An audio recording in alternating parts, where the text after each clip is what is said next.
Good morning, Kamini. Good morning, everyone.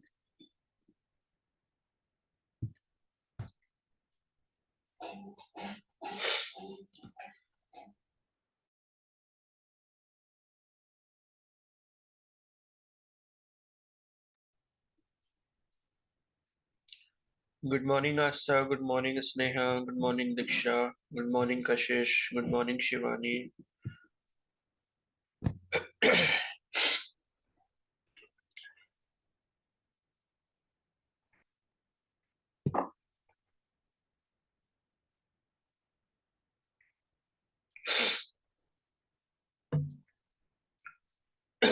Questions हो गए?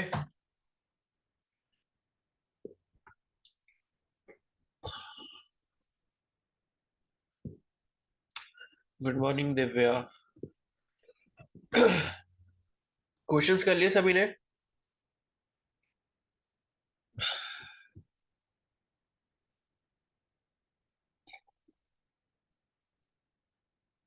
Good morning, Shivani. ठीक है. कुछ कुछ नहीं आए.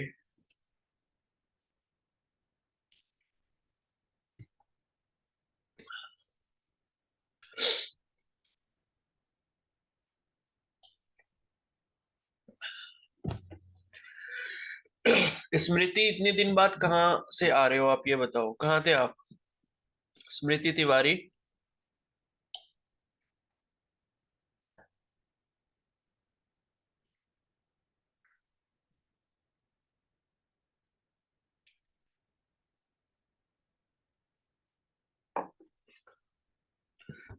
गुड मॉर्निंग, सना. शादी में गए थे तो मुझे इन्फॉर्म कौन करेगा, ये बताओ.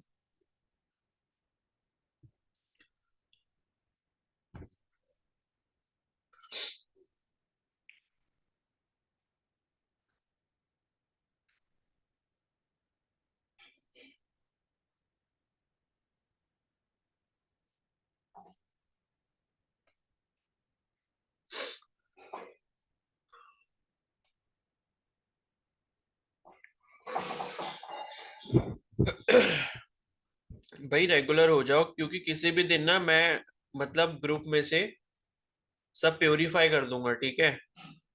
जो रेगुलर होंगे क्लास में वो ग्रुप में रहेंगे, बाकी सबको हटा दूंगा मैं. बस मैं कुछ दिन का और इंतजार कर रहा हूँ कि चलो एग्जाम वगैरह चल रहे हैं जिसके भी, तो वो एग्जाम दे के वापस रेगुलर ट्रैक पे आ जाए. नहीं आएगा तो मैं हटा दूंगा, ठीक है?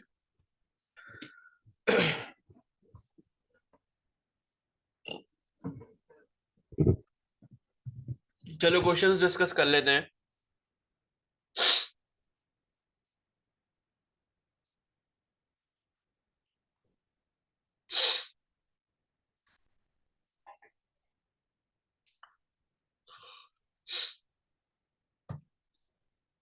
बताओ भाई, फर्स्ट वाला. According to Galileo's experiment, for a double inclined plane that are smooth, when a ball is released from rest, one of the planes rolls down and climbs up the other of decreased slope. The final height of the ball is. क्या होगा भाई? सी. सी होगा. ठीक है.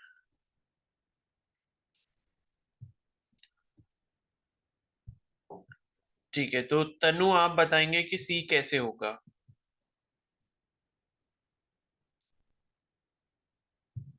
Sir Galileo law में उन्होंने बताया था कि जब हम बॉल को ऊपर से वो छोड़ते हैं तो फिर इक्वल हाइट रहनी चाहिए. हम्म. ठीक है. नहीं, इक्वल हाइट तो रहनी चाहिए, लेकिन इसमें एक चीज ये भी तो लिखे कि climb up the other of decrease slope. Slope गिरा दिया गया उसके, तब भी हाइट सेम कैसे होगी?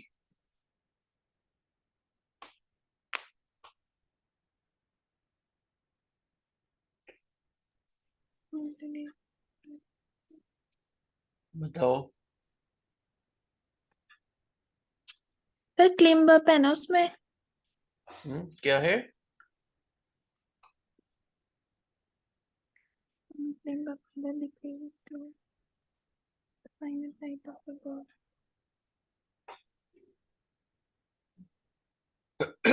सर अगर एंगल कुछ और बन रहा होता तब वो डिक्रीज होता ना। क्या डिक्रीज होता है? अरे उसमें ये लिखा है कि स्लोप डिक्रीज कर दिया गया है, मतलब जो कंडीशन है वो कुछ इस तरीके से है। एक्चुअली में स्लोप कुछ इस तरीके से होना चाहिए था अगर वो सेम एंगल पे होता, लेकिन इन्होंने क्या करा है, उसका स्लोप डिक्रीज कर दिया है, स्लोप को कम कर दिया है, यानी कि अब ये स्लोप जो है ऐसा हो गया है। तो अब ये बोला कि अगर हम बॉल को यहाँ से छोड़ते हैं तो कहाँ तक जाएगी वो। ठीक है, तो चलो मैं बता देता हूँ। तो देखो जब आप बॉल यहाँ से छोड़ोगे तो वो आएगी यहाँ तक ही, ठीक है। और एक्चुअली में वो इक्वल हाइट ही ट्रेवल करेगी, लेकिन स्लोप कम होने की वजह से ये जो पार्ट है अगर ये यहाँ पर खत्म हो जा रहा है तो इक्वल हाइट ट्रेवल करते हुए वो यहाँ तक तो जाएगी, और यहाँ तक जाने के बाद वो बाहर चली जाएगी, ठीक है। तो कुछ ऐसा होगा, क्लियर है। और अगर स्लोप सेम होता यानी कि दोनों एंगल्स बराबर होते तो वो यहीं तक जाती और यहीं तक जाने के बाद फिर वापस लौट आती, ठीक है। तो कुछ ऐसा होगा। उसके बाद नेक्स्ट क्वेश्चन है, inertia is also called resistance to change. It means that if the net external force is zero then. कौन सा ऑप्शन सही होगा? डी, ठीक है। डी। डी का मतलब है बोथ ए एंड बी, यानी कि the body at rest continues to remain at rest, और a body in motion continues to move with a uniform velocity, ठीक है। तो ये जो समझ आ गया होगा, कल हमने पढ़ा था law of inertia first law, Newton's first law, ठीक है। उसके बाद थर्ड क्वेश्चन है, Newton's first law is based upon. बताओ भाई किस पे बेस्ड होता है? बी।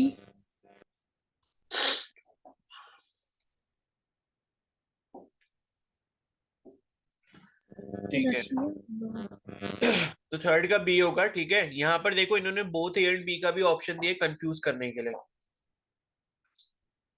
तो ये ध्यान रखना, लॉ ऑफ इनर्शिया सिर्फ मतलब ये जो न्यूटन्स का फर्स्ट लॉ है ये सिर्फ और सिर्फ इनर्शिया के बेसिस पर काम करता है, ठीक है। हमने स्टेटमेंट में कहीं भी ग्रेविटेशन से रिलेटेड कुछ भी नहीं पढ़ा था, ठीक है। तो इसलिए इसका correct answer law of inertia by Galileo हो जाएगा। उसके बाद नेक्स्ट है यहाँ पर, when a car is stationary there is no net force acting on it during pickup it accelerates, this happens due to. क्यों होता है भाई? Net force. Net external force, और सॉरी, नेट एक्सटर्नल। ठीक है, ये बी किसने बोला है?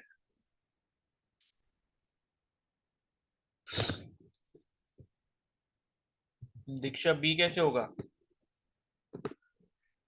भाई? इंटरनल फोर्स से क्या मतलब है? आप गाड़ी में बैठे हो, गाड़ी को अंदर से धक्का दोगे तो गाड़ी चलने लग जाएगी? बताओ, ये गाड़ी को बाहर से जब धक्का दोगे तब चलेगी।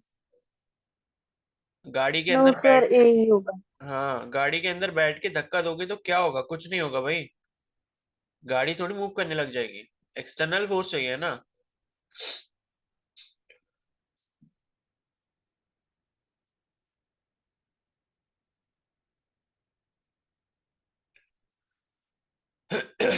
ठीक है, फिर तो ये हो गया इसका आंसर बी वाला, सॉरी ए वाला, नेट एक्सटर्नल फोर्स, ठीक है। उसके बाद नेक्स्ट है, if a running bus stop suddenly, our feet stop due to friction but the rest of the body continues to move forward due to. क्या होगा इसका आंसर? सी। सही होगा, ठीक है। तो ये कल मैंने आपको बताया भी था, ये एग्जाम्पल ऐसा है ना, ये यूनिवर्सल एग्जाम्पल है इसका, ये बस वाला, ठीक है। बस वाला, गाड़ी वाला, ट्रेन वाला, जो भी है, तो जिसमें बैठे हो अचानक से जब ब्रेक लगता है तो आपको झटका लगता है और आप आगे की तरफ गिर जाते हो। वो इसलिए होता है क्योंकि जैसे इसमें ये लिखा है ना कि मतलब आवर फीट स्टॉप, तो इसका मतलब यहाँ पर ये उसको शो कर रहे हैं कि कोई बंदा खड़ा हुआ है बस में, तो पैर तो रुक जाएंगे लेकिन आगे की बॉडी को ऐसा लगेगा कि वो अभी भी मोशन में ही है, ठीक है। उसके बाद नेक्स्ट है यहाँ पर, तो इसका आंसर सी हो गया, इनर्शिया। फिर नेक्स्ट है, suppose the earth suddenly stops attracting objects placed near surface, a person standing on the surface of the earth will. क्या होगा?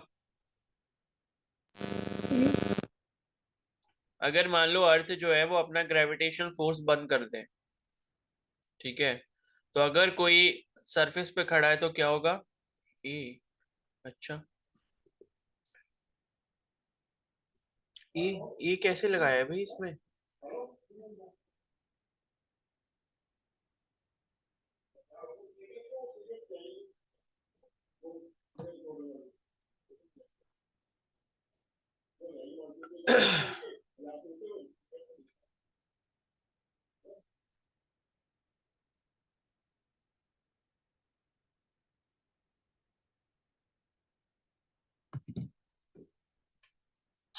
साक्षी कह रही है बी। देखो अब ऐसा है कि मैक्सिमम जिसने ए लगाया ना उसने ये आंसर ढूंढा है, ठीक है, ये तो मुझे पक्का कंफर्म है। तुक्का लगाया है, ठीक है।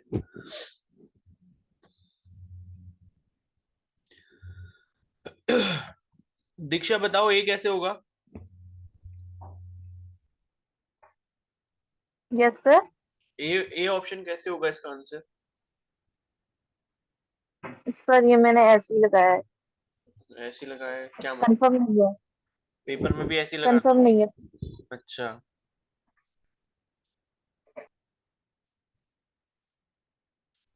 कशिश भट्ट आप बताओ ए कैसे होगा? सर मैंने फर्स्ट लॉ के अकॉर्डिंग लगाया कि अगर कोई एक्सटर्नल फोर्स नहीं लग रहा है तो बॉडी रेस्ट पे ही रहेगी। ठीक है, लेकिन इसमें क्या बोला गया है कि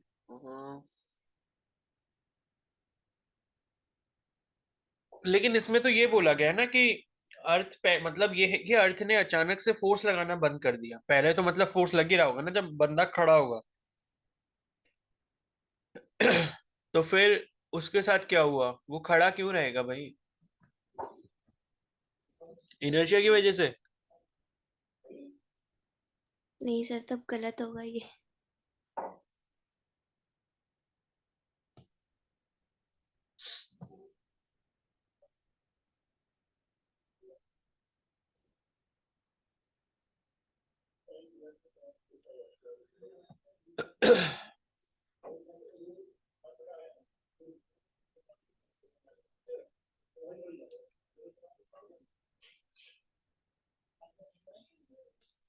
देखो ये जो क्वेश्चन है ना ये थोड़ा सा कंफ्यूजिंग है इसमें, बिकॉज क्लियर कट कुछ नहीं बताया हुआ है कि मतलब बंदा खड़ा था उसके बाद अचानक से ग्रेविटेशन हट गया या ग्रेविटेशन था ही नहीं, उसके उससे पहले से खड़ा हुआ था ये, ठीक है।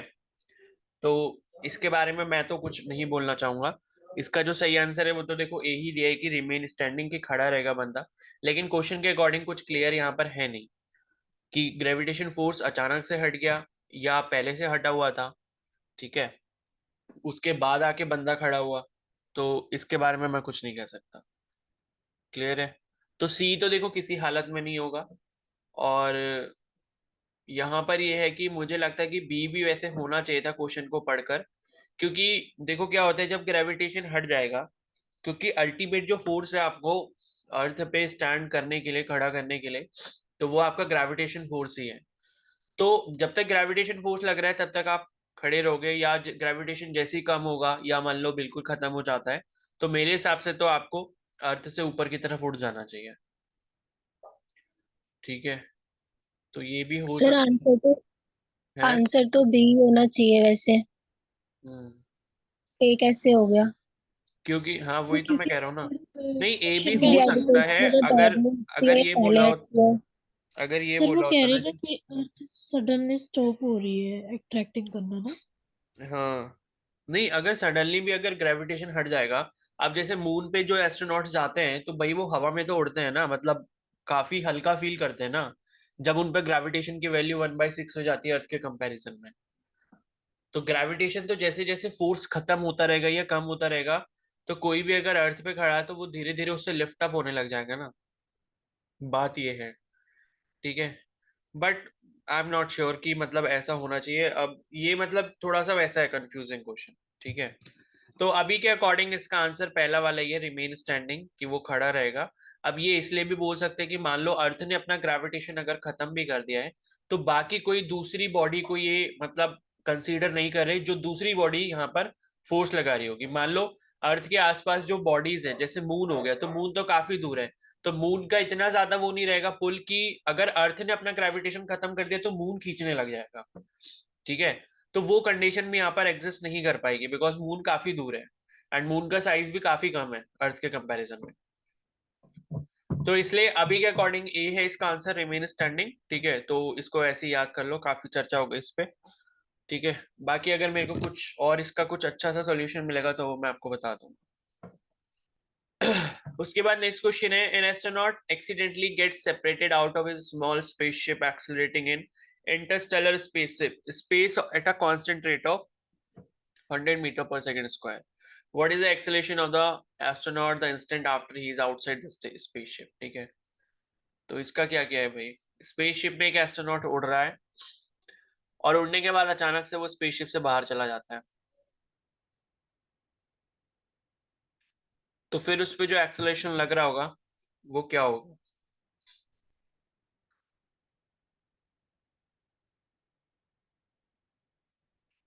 बताओ इसका आंसर क्या किया है?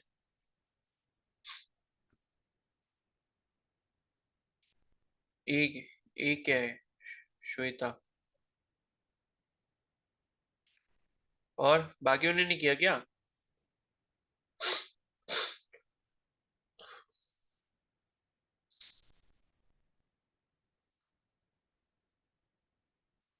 कनिष्का आंसर नहीं किया क्या इसका?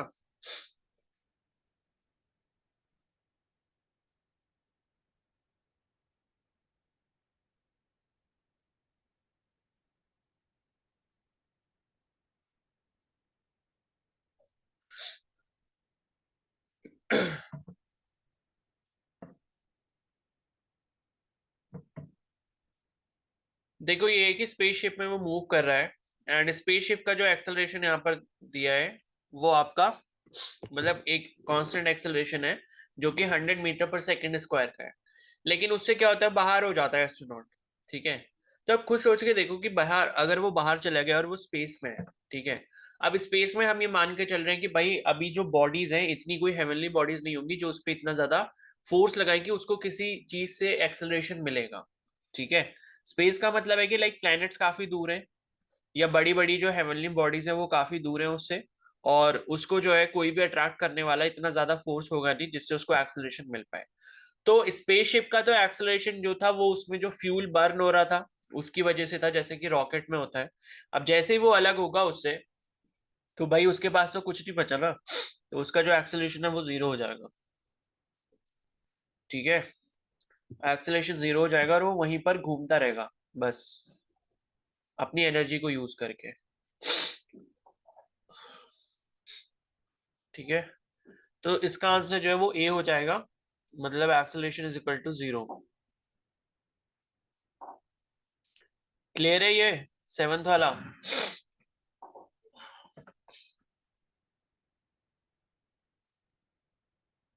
Yes sir. Yes sir. फिर से समझा दो यार, इसमें फिर से समझाने का ऐसा कुछ था ही नहीं। अरे भाई स्पेसशिप से बाहर आ गया वो, ठीक है, आपको अगर स्पेस में भेज दिया जाए गाड़ी लेके और गाड़ी आप चला रहे थे स्पेस में और गाड़ी से आप अचानक से उतर जाते हो, तो भाई आपके ऊपर एक्सेलरेशन क्यों लगेगा? क्योंकि स्पेस में जो बॉडीज हैं वो काफी ज्यादा दूर दूर हैं। ठीक है, वहां पर जाके आपके ऊपर जो ग्रेविटेशन फोर्स है उसकी वैल्यू जो है ऑलमोस्ट नेग्लिजिबल हो जाती है जब तक आप किसी बॉडी के पास ना पहुंच जाओ या जब तक आप किसी प्लेनेट पर ना पहुंच जाओ, क्योंकि स्पेस का मतलब ये है कि वहां से प्लैनेट्स काफी दूर हैं अभी।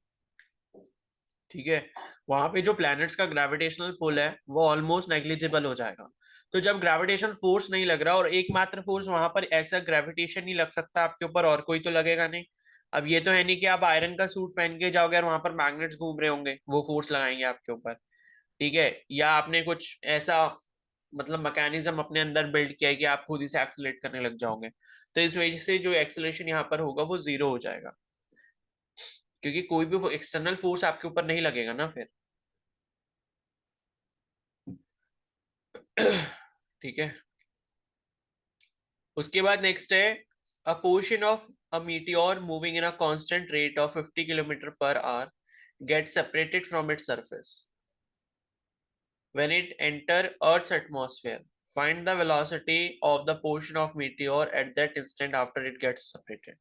अब ये इसका जस्ट ऑपोजिट केस है।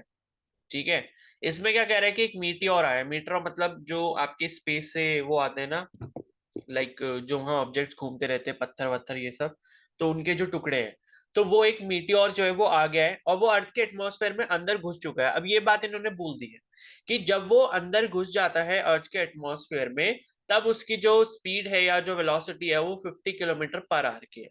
यानी कि अब ये जैसे घुस गया है, घुसने के बाद एटमॉस्फेयर में उसकी स्पीड अगर 50 किलोमीटर पर आ रहा है, तो उस मीटियोर के भले ही 100 टुकड़े क्यों ना हो जाए, सबकी स्पीड इतनी रहेगी, क्योंकि अब जो उनपे काम करने वाला जो यहाँ पर फोर्स है वो आपका ग्रेविटेशनल फोर्स है। ठीक है, यानी कि अब अगर कोई भी अर्थ के एटमॉस्फेयर में एंटर हो चुका है ऑब्जेक्ट और वो ऊपर से गिरता हुआ आ रहा है, तो उस पे ये स्मॉल जी काम करना चालू कर देगा, जो कि आपका 9.8 मीटर पर सेकेंड स्क्वायर होता है।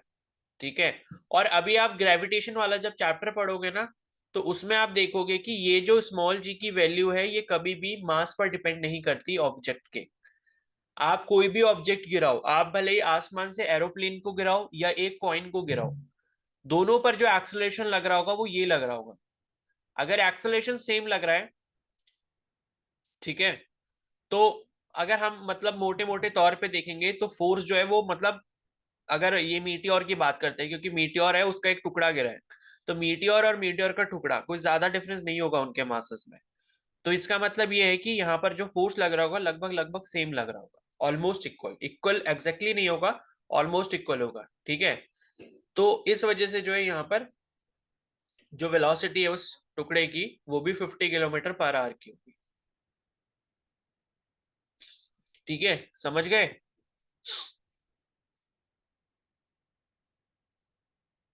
Yes sir. Yes sir. ठीक है, अभी नेक्स्ट क्वेश्चन है कि a smaller and a bigger iron ball are dropped from a small height on a glass pane placed on a table. Only bigger ball breaks the glass pane because. क्यों होता है भाई ऐसा? ए। ए होगा। ठीक है, अब ये कल मैंने आपको एक चीज बताई भी थी जब हमने वो साइकिल और ट्रक वाला एग्जांपल लिया था, तो उसी से आप समझ सकते हो कि भाई यहाँ पर क्या होगा, जो बड़ी वाली बॉल होगी उसका मोमेंटम ज्यादा होगा छोटी वाली बॉल से। ठीक है, क्योंकि देखो क्या है, अगर इनको सेम हाइट से इन्होंने फेंका है, मान लो इस हाइट से ये नीचे ग्राउंड तक इन्होंने ड्रॉप किया है, मान लो यहाँ पर था, ठीक है, एक बड़ा पत्थर एक छोटा पत्थर या जो भी ये बॉल है, तो उसको ड्रॉप किया है, तो इनमें क्या है, एक्सेलरेशन तो आपको जी के बराबर ही लग रहा होगा। ठीक है, अब जी के बराबर अगर एक्सेलरेशन लग रहा होगा तो भाई वेलोसिटी तो इनकी सेम होगी, लेकिन इनके मासेस दोनों के अलग अलग है। तो यहाँ पर क्या है, पहले वाले का मोमेंटम mv हो गया, दूसरे वाले का मतलब mv हो गया, लेकिन मास दूसरे वाले का ज्यादा, तो दूसरे वाले का मोमेंटम जो है वो ज्यादा होगा। मोमेंटम ज्यादा होने की वजह से जो उसका इम्पैक्ट होगा टकराने का वो काफी ज्यादा होगा, जिस वजह से उसने ग्लास पेन को तोड़ दिया। ठीक है, तो ग्लास पेन का मतलब है लाइक जैसे विंडो होती है ग्लास की, या ग्लास का जो फ्रेम होता है या टुकड़ा होता है, उसी को ग्लास पेन बोलते हैं। तो इसका करेक्ट आंसर ए वाला हो जाएगा। ठीक है, फिर नेक्स्ट क्वेश्चन है, when a stone is rotated with uniform speed in horizontal plane by means of a string, the magnitude of the momentum is fixed but its direction changes. A force is needed to cause this change in momentum vector. The force is provided by. तो ये देखो figure भी दिया हुआ है, जब आप क्या करते हो, एक पत्थर को एक धागे में या थ्रेड में या रस्सी में बांधकर उसको तेजी से घुमाते हो। ठीक है, और यूनिफॉर्म स्पीड के साथ अगर आप उसे घुमाना चाहते हो, तो यहाँ पर जो मैग्नीट्यूड है मोमेंटम का वो फिक्स रहता है, लेकिन उसकी डायरेक्शन चेंज होती रहती है। तो अब ये बात मेरे को कोई बहुत शक्तिशाली इंसान बताएगा, एंड उसका नाम है,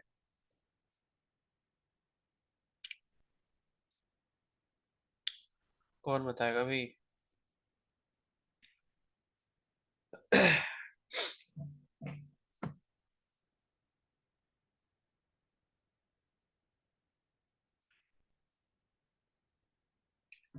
ठीक है, खुशी आप बताओ जरा।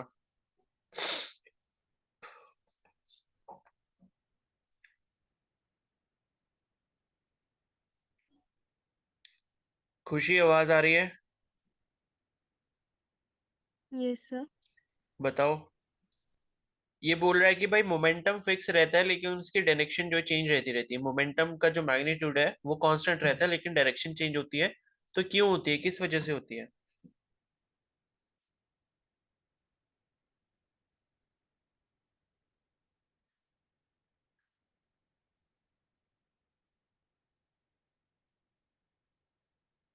बोलो।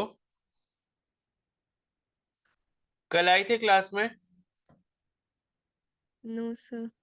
उससे पहले? Yes sir. सर कल की रिकॉर्डेड क्लासेस नहीं देखी मैंने। और परसों आए थे? Yes sir. अच्छा, तो मोमेंटम के बारे में नहीं पता?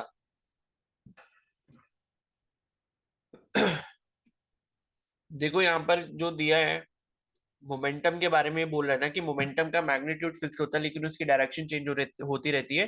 तो ये चीज आपको पता होनी चाहिए कि भाई मोमेंटम एक वेक्टर क्वांटिटी है, वो वेक्टर क्वांटिटी इस वेलोसिटी की वजह से होती है। सर्कुलर मोशन में या रोटेटरी मोशन में या रिवोल्यूशन जब भी कोई पार्टिकल ले रहा है तो उसकी वेलोसिटी की डायरेक्शन हर मोमेंट पे चेंज होती है, ठीक है, भले ही उसका स्पीड का मैग्नीट्यूड जो है वो कांस्टेंट हो। अब ये बोल रहा है कि a force is needed to cause this change in momentum vector. मतलब ये है कि भाई अगर उसकी डायरेक्शन चेंज हो रही है, डायरेक्शन चेंज होने का मतलब क्या है कि भाई पार्टिकल में क्या आ रहा है, एक्सेलरेशन आ रहा है। ठीक है, मैंने आपको बताया था कि भाई एक्सेलरेशन जो है आप दो तरीके से लेके आ सकते हो पार्टिकल में, या तो आप स्पीड का मैग्नीट्यूड चेंज कर दो या फिर उसकी डायरेक्शन चेंज कर दो। ठीक है, तो केमिस्ट्री में भी आपने एक चीज ये पढ़ी होगी, आई थिंक 11th क्लास के सेकंड या थर्ड चैप्टर में ये बात बोली थी, वो जो मैक्सवेल थ्योरी बोली है ना कि भाई अगर इलेक्ट्रॉन मूव करते रहेंगे एक सर्कुलर पाथ में तो वो अपनी एनर्जी को लूज करेंगे क्योंकि वो एक्सेलरेट कर रहे हैं। वो एक्सेलरेट क्यों कर रहे हैं, भले ही वो यूनिफॉर्म स्पीड से घूम रहे हो लेकिन डायरेक्शन जो है वो उनकी चेंज हो रही है। तो वही सेम कॉन्सेप्ट यहाँ पर भी लगाया गया है कि भाई ये जो पार्टिकल है, ये जो पत्थर उसने ऐसे रस्सी में बांध के घुमा रहा है, तो उसका मोमेंटम की डायरेक्शन चेंज हो रही है लेकिन उसका मैग्नीट्यूड भले ही फिक्स है। तो ये जो डायरेक्शन चेंज हो रही है इससे क्या आ रहा है, एक्सेलरेशन आ रहा है, और एक्सेलरेशन को मेंटेन रखने के लिए इसका मतलब एक्सेलरेशन अगर आया है तो यहाँ पर कोई ना कोई फोर्स लगा होगा। तो वो जो फोर्स है वो किससे प्रोवाइड किया जाएगा? बताओ, किसी को कुछ आइडिया?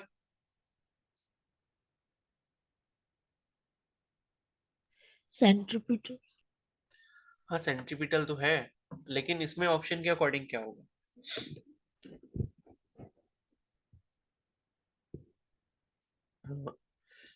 ठीक है, तो इसका आंसर देखो बी होगा, our hand through the string. ठीक है, वही हम अपने हाथ से तो फोर्स लगाते हैं। कभी देखना आपने कभी अगर ऐसे करके पत्थर घुमाया होगा तो आप अपने हाथ को बार बार खींचते हो, मतलब वो पत्थर क्या होता है, सेंट्रीफ्यूगल फोर्स की वजह से बाहर जाने की कोशिश करता है लेकिन आप अंदर की तरफ उसको खींचते रहते हो। ठीक है, उसको मेंटेन करने के लिए, उसको बैलेंस करने के लिए, क्योंकि भाई वो एक्सेलरेट अगर कर रहा है तो इसका मतलब वो एक्सेलरेशन करेगा तो उसकी वेलोसिटी बढ़ेगी, बढ़नी चाहिए, और वो कहीं ना कहीं बाहर की तरफ जाए, मतलब बाहर की तरफ वो प्रोजेक्ट करता है कि वो बाहर की तरफ जाना चाहता है। जैसे अगर आप पत्थर को घुमाते घुमाते छोड़ देते हो तो पत्थर अपने आप बाहर की डायरेक्शन में चला जाता है, बिकॉज जो नेट फोर्स वहां पर लग रहा होता है वो बाहर की तरफ लग रहा होता है। लेकिन उस फोर्स को काउंटर बैलेंस करने के लिए आप अंदर स्ट्रिंग को खींचते रहते हो बीच बीच में। ठीक है, बार बार खींचते हो घुमाते टाइम, सो दैट कि वो पत्थर जो है वो बैलेंस रहे और वो सर्कुलर पाथ में घूमता रहे। तो ये जो फोर्स है ये आपके हाथ देता है स्ट्रिंग के थ्रू। ठीक है, एंड इसी को बोलते हैं हम सेंट्रीपिटल फोर्स। चलो नेक्स्ट क्वेश्चन क्या है, किसी ने 12th वाला?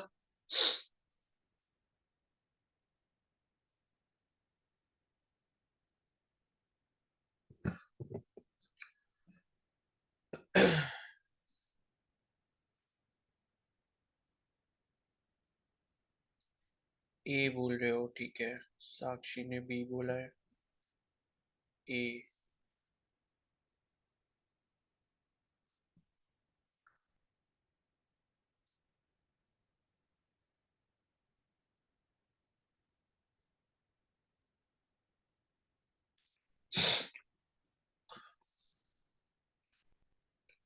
कोई बोल रहा है ए, कोई बोल रहा है बी। चलो ठीक है, तो ये वाला क्वेश्चन अभी हम लास्ट में डिस्कस करेंगे, पहले 13 वाला देख लो जरा। A force of 10 Newton acts on a body of mass 0.5 kg for 0.25 second starting from rest. What is its momentum now? JIPMER का क्वेश्चन है वाला, वो एक्चुअली इसका लेवल थोड़ा ज्यादा है, वो क्वेश्चन आ गया था, मैंने दे दिया था इसे ट्राई करने को।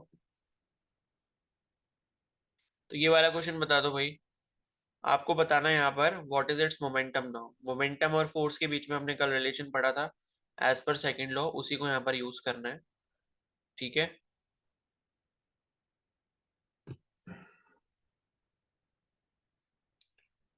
बी इसका आंसर बोल रहे हो, बी। अच्छा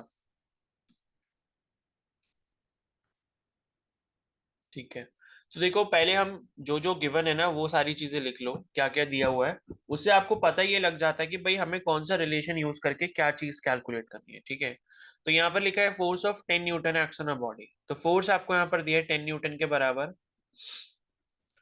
और उसके बाद आपको मास दिया है बॉडी का, ये है 0.5 kg।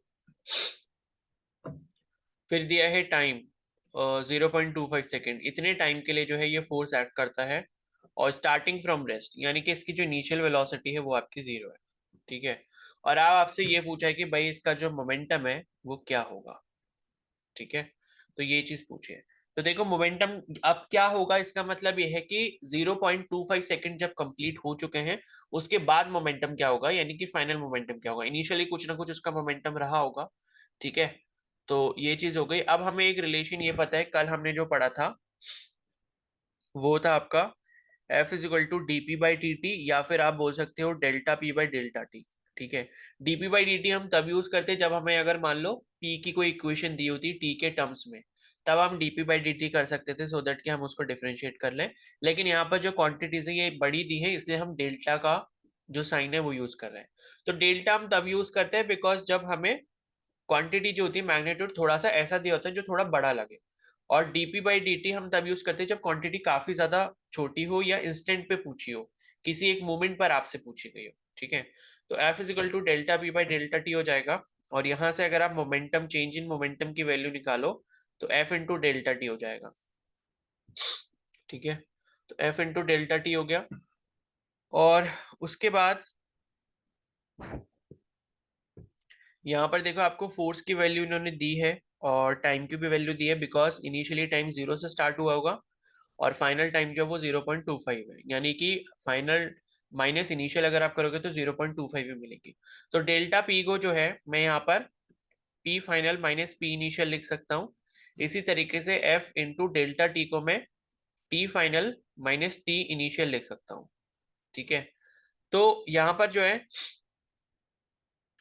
पी फाइनल की वैल्यू हमको निकालनी है, मतलब मोमेंटम पूछा है बाद में जब आपके 0.25 सेकंड कंप्लीट हो चुके हैं। और पी इनिशियल जो है, पी का आपको फॉर्मूला पता है, पी इज इक्वल टू क्या होता है, एम वी होता है।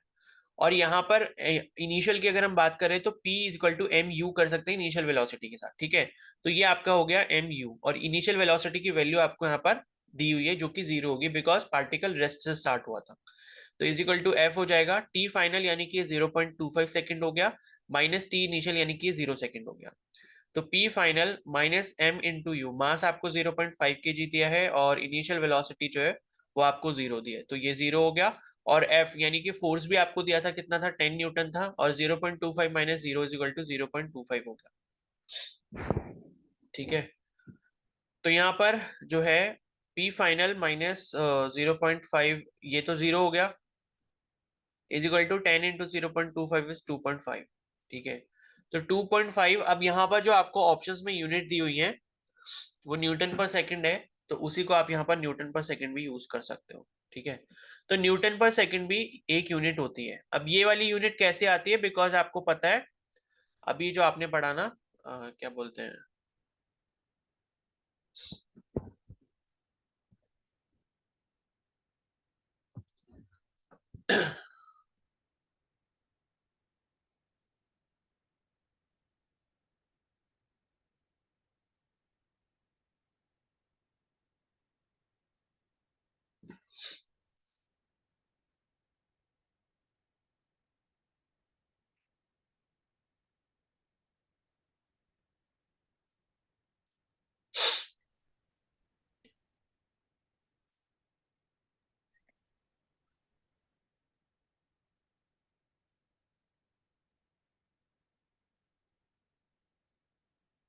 ठीक है, तो एक इसकी वाली यूनिट भी रहती है न्यूटन पर सेकंड, इसको भी याद रखना। तो न्यूटन पर सेकंड को जब आप सॉल्व करोगे तो आपको वही यूनिट मिलेगी जो हमने कल पढ़ी थी मोमेंटम की, केजी मीटर पर सेकंड जो होती है, यानी कि मास इनटू वेलोसिटी वाली यूनिट। ठीक है, तो ये यूनिट भी इसकी इंपॉर्टेंट है, न्यूटन पर सेकंड। ठीक है, बाकी सारे ऑप्शन भी न्यूटन पर सेकंड में दिए हैं, तो यूनिट का इतना कुछ था नहीं, लेकिन फिर भी इसको ध्यान रखना।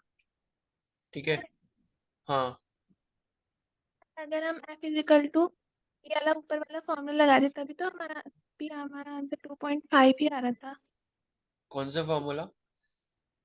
ये F is equal to delta P upon delta हाँ T। हाँ वो आ जाएगा, ठीक है, लेकिन पता है मैंने इसको इसलिए ऐसे करके दिखाया है। मान लो अगर आपको जैसे यहाँ पर क्वेश्चन में ये बोला था कि भाई ऑब्जेक्ट जो है वो रेस्ट से स्टार्ट होता है, यू आपको 0 दे दिया। अगर मान लो ये बोल देता कि भाई इसकी जो इनिशियल वेलोसिटी थी पार्टिकल की वो 1 मीटर पर सेकेंड थी या कुछ भी थी, तब यहाँ पर क्या होता। अभी तो क्या है, जैसे मान लो जो ये मैंने P final minus p initial लिखा, तो ये तो भाई 0 होके कैंसिल हो गया टर्म, तो ये कुछ बचा नहीं, मतलब लेफ्ट साइड में पी फाइनल ही बचा। और राइट साइड में भी देखोगे टी इनिशियल कुछ नहीं बचा, टी इनिशियल की वैल्यू 0 थी। तो ये आपका जो फॉर्मूला अगर यहाँ से आप निकालते ये दोनों 0 0 हो गए, तो P is equal to F into t ही हो जाता डायरेक्टली, मतलब आंसर तो सीधे सीधे वैसे भी आ जाएगा। लेकिन ये मैंने इसलिए करके दिखाया, मान लो आपको इनिशियल वेलोसिटी कुछ और बोल देता वो, ठीक है, कि इनिशियल वेलोसिटी 1 मीटर पर सेकेंड थी पार्टिकल ने जब स्टार्ट किया तब से, ठीक है। और पार्टिकल का जो टाइमिंग मान लो कुछ इनिशियल टाइम उसने कुछ और दे दिया होता कि इतने टाइम के बाद पार्टिकल की वेलोसिटी इतनी थी और इतने टाइम के बाद पार्टिकल की वेलोसिटी इतनी थी, तब ये चीज काम आती है आपकी p final minus p initial is equal to F into t final minus t initial, ठीक है। तो आंसर तो सीधे सीधे वैसे भी आ ही जाएगा, बट ये है कि अगर वो रेस्ट से स्टार्ट नहीं होता तो ये आंसर नहीं आता। आ गया समझ? Yes sir. ठीक है। Yes sir.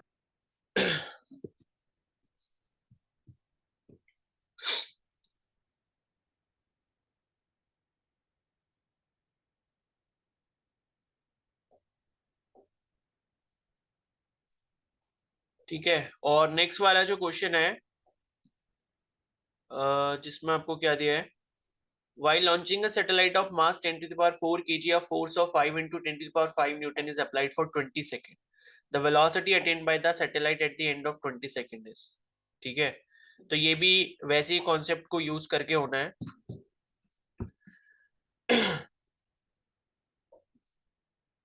ठीक है, तो इसमें भी आप वैसे ही करोगे जैसे अभी हमने इस वाले क्वेश्चन में यूज करा है, और वही delta p is equal to F into delta t करोगे और आपका जो आंसर है वो आ जाएगा वेलोसिटी का, ठीक है।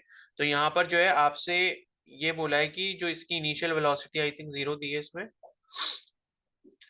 हाँ लॉन्च किया जा रहा है ना, मतलब इनिशियल वेलोसिटी आप 0 ही लोगे, फाइनल वेलोसिटी आपको कैलकुलेट करनी है। तो एम वी माइनस यू हो जाएगा, मतलब फाइनल माइनस इनिशियल मोमेंटम जो है वो हो जाएगा एम वी माइनस यू। और फोर्स की वैल्यू आपको जो है यहाँ पर दी है 5 into 10 to the power 5 newton, और उसके बाद यहाँ पर बस यही करना है, और मास की भी वैल्यू दी है और टाइम की भी वैल्यू दी है, ठीक है। तो उस तरीके से आप यहाँ पर वेलोसिटी निकाल सकते हो। तो ये जिसने नहीं करा वो कर लो जल्दी से, फिर उसके बाद 8:20 पर वापस से मिलते हैं, ठीक है। जिसने ये नहीं करा कर लो, जैसे अभी हमने ये क्वेश्चन को सॉल्व किया है।